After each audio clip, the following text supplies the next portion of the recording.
everyone and welcome back to another one of my videos, and this is going to be another one about this 8kW bike right behind me.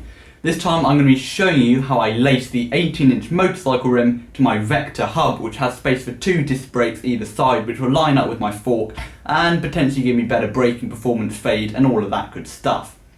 Now obviously the motorcycle rim is from the motorcycle world and the mountain bike hub is from the mountain biking world, and I couldn't really find a definitive video that showed you how to kind of link the two together because there are some subtle differences which make it a little bit harder. So without further ado, let me show you how I did it.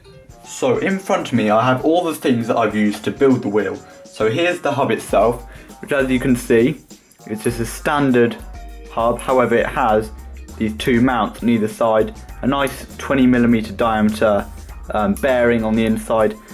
Now the one thing I've had to do is drill out these holes to 3.5mm because the spokes I'm using are 12 gauge spokes, which is pretty thick compared to normal bike spokes, which are about 14 gauge. So these are about 2.6mm in diameter.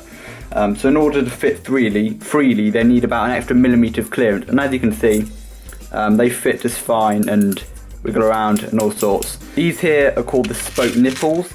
They're yes I know, they're basically like little nuts that go on the end, but then they've got kind of like a head which stops them pulling through the rim, as you'll see. Now the actual threads inside don't start till about here or so, and then additionally I've just got a couple of screwdrivers and a little spanner for tightening up the spokes. If you have a special tool for this, go ahead and use it, but these work just fine, as well as a Sharpie for marking some points on the rim so you know how many times you've gone round, and also some Vaseline which I'm going to add to the end of the spoke just to stop it seizing in these over time. So let's have a look at the first step. Here is the rim that I'm going to be using, and as you can see I've just put some labels on it to help myself and also you visualise exactly what I'm doing. And what you'll realise is when you do this is that it's just a repeating pattern. So you've got 4 different spokes basically that all come together to form a whole wheel. So get your hub and one of the spokes. Now for this exact hub and wheel setup, these are 193mm long. You can use a spoke calculator online. You measure different parts of the hub and the wheel and it tells you what spoke length you should use, and you have to be pretty precise with them, else things just aren't going to work. Now if you look closely at the rim, the holes aren't all pointing the same direction. For example, this one is pointing up and to the right, this one's pointing down and to the left, and that's because this is the motorcycle wheel, and because it's much smaller, the angle between the hub and the rim is greater than on a normal bike wheel basically, so it just helps to have the holes angled as well. So that's something to watch out for, and it's a good way of checking whether you've done it right, whether the spokes are coming out of the same angle as these holes. If they are, you've done it right. If not, then you've probably got some spokes mixed up along the way. The first thing to do is to find the valve hole, which in my case is just here, and then you want to count 2 holes anti-clockwise or to the left of that valve hole, which in my case is pointing up and to the left. Then get your hub and get a spoke and pick any hole on the top, and you want to go from the outside of the hub to the inside like that. So you should have the head of the spoke on the top. And then you also want to get a nipple and put the spoke through like that, and then just put the nipple on just a few turns by hand just to hold it and stop it pulling through like that. And then get another spoke and you're going to miss a hole like that, so you're doing every other hole, and this is where the pattern comes in. You're going to miss 1, 2, 3 and put it in on the 4th, which as you can see is pointing the same way as the one we just put it in. So again, put it through that as far as you need to get the end on, and then you're going to get another one, and again miss a hole, put it in the same way, and then yeah, again miss 1, 2, 3 and put it in on the 4th, which should be facing in the same direction. And then you continue all the way around until you've got 9 spokes in, going from the outside to the inside. And you might have to lift it up a bit in order to get the spoke through, because obviously you've got what's called a J bend, which just goes around like that, so you get the idea. and this is where my numbering comes in, because this is set number 1 of the spokes, which lines up with my number 1 marker. And you can see what I mean by hand tight, just a few turns. And if you've done it right, from this last spoke you put in, it should be 1, 2, 3, and then you're back to where you started. Now for the next set of spokes, we're going to turn it over to the other side, and as you can see, the holes don't actually line up on each side. So what you want to do is find the hole where the spoke you put through rests just to the left of one you've already put in. You can see if I put it over here, it's all kind of in the middle and loose and to the right. So just loosely put it in this hole for now. And then what you want to do is from the side that's already been done, turn the hub anti-clockwise or clockwise from the side that hasn't been done that you're looking at just now. When it's done, the spoke will end up over here, but just to illustrate, it can't go any further down here because the line will be too direct and the spoke will actually be too long. So what you want to do is put the spoke to the left of the spoke that's already here in a hole like so. And when it's done, it will look something like this. And again, just repeat the pattern.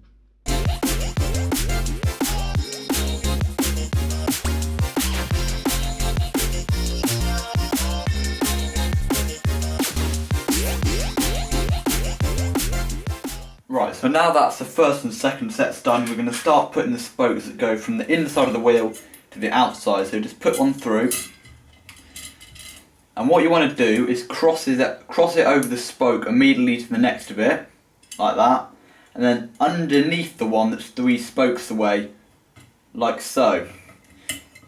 Now this is where you're going to have to apply some tension to pull it across underneath that spoke, and it's going to go into this hole here, which is facing the way the spoke will go. So 2 to the left of the one that it's just crossed over. Now some people will go around and do all of that side, but what I do is I do one on the other side just to keep the tension balanced. So I'm going to line up a similar position. So I'm going to come round a bit because it moves over, but yeah, pick any hole basically that's near it, and you're going to go again over. This time it will be going to the right, so over to the right, going in the opposite direction that the spokes are currently going, if you see what I mean. Then underneath that.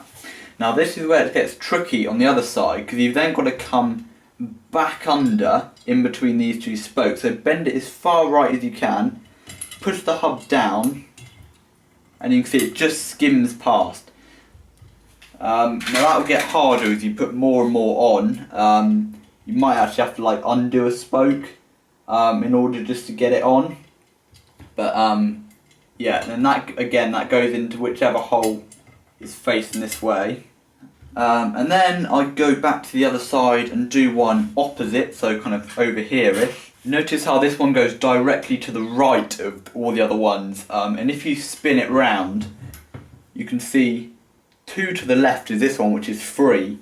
So then 1 to the right is the one that's reserved for this one. It just kind of changes depending on which way you look at the wheel. But it will all make sense hopefully. And the more spokes you put in, the harder it will get, but as I say, don't be afraid to bend them. They're designed to bend, it will be absolutely fine.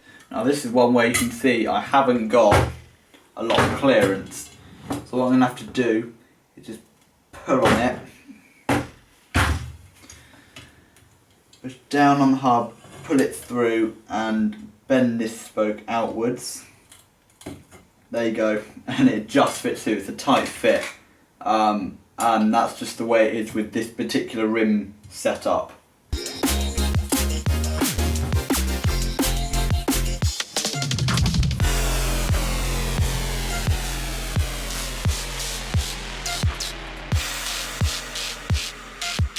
Now what you might notice is that it all looks a bit bent and wonky and yeah, not great.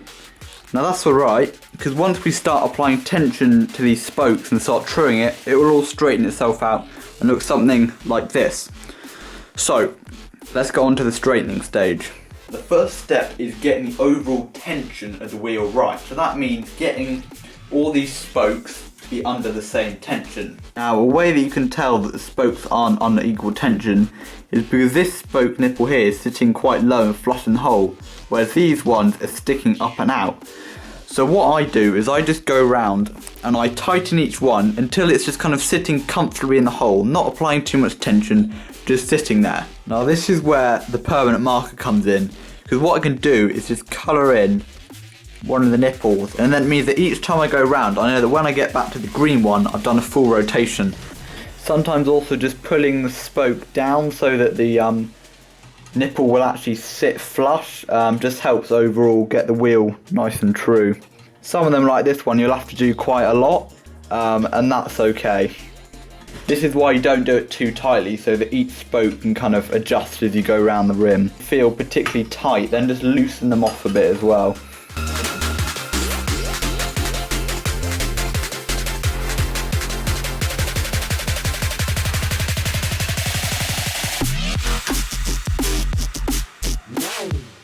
Now that we've done that, you can see that not all spokes have the same amount of thread left on them, but that's not an issue. That will be sorted out with the tension, as long as you haven't run them right up to the end of the thread, and as you can see on this one, there's plenty of thread left.